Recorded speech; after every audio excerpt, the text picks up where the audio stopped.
I remember because I spoke Spanish before my mission, and so that helped out a lot before learning Portuguese, the verb conjugations and things like that, the sentence structure.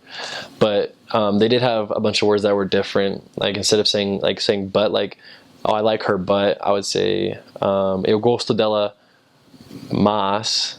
That's Portuguese, but I would say eu gosto dela pero, which is Spanish.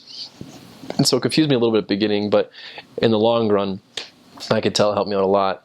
But there is a lot of slang in Brazilian Portuguese. I learned like legal, which would be legal, like literally legal work or something like that. It would be cool. Like, oh man, that was so cool. Oh, cara, isso foi tão legal. That would be, oh, that was so cool. And it was interesting between the Portuguese and Brazilian Portuguese, because there in Portugal, when you call a young woman a rapariga, that's what you would call her, a rapariga. Whereas in Brazil, you would call her a moça, a girl, a young girl. But if you said rapariga in Brazil, it is a very ugly word. Very bad word you would not want to use, and I felt bad for saying it on camera. So, but you just have to be careful of where you trod, and the accent.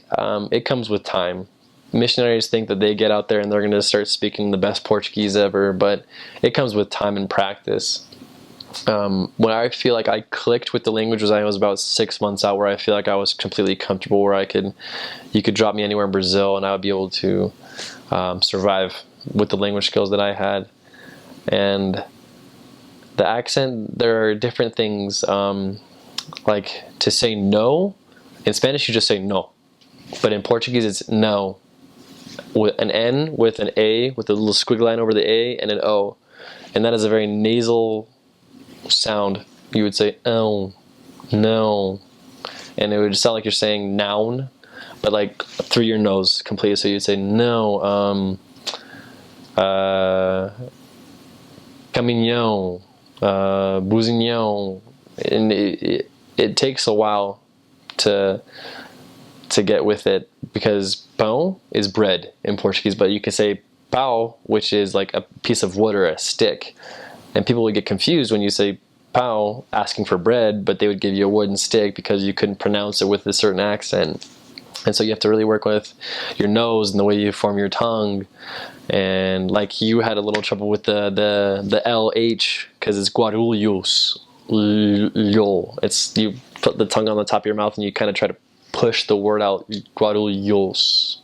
It's different, but with time, you'll get it. It's kind of like whenever you teach a Brazilian English, they would compare the LH of their language to the TH of ours. So like the, there, though, thou, that, this, fifth. They could not pronounce the TH, whereas we can't really pronounce the LH. And so that one's going to take a lot of work. There are like 4 words. It's oleo, which is I, óleo, which is oil, and alho, which is like garlic. So those 3 words are totally different, but they sound totally the same. Oleo, alho, alho. But they can tell the difference, and you're going to have to be careful what you say, because I remember one time we were giving a blessing with, consecrated oil, and my companion said consecrated I. He didn't say oleo, he said oleo, I. He said, so with this consecrated I, and I said, elder, you said I instead of oil.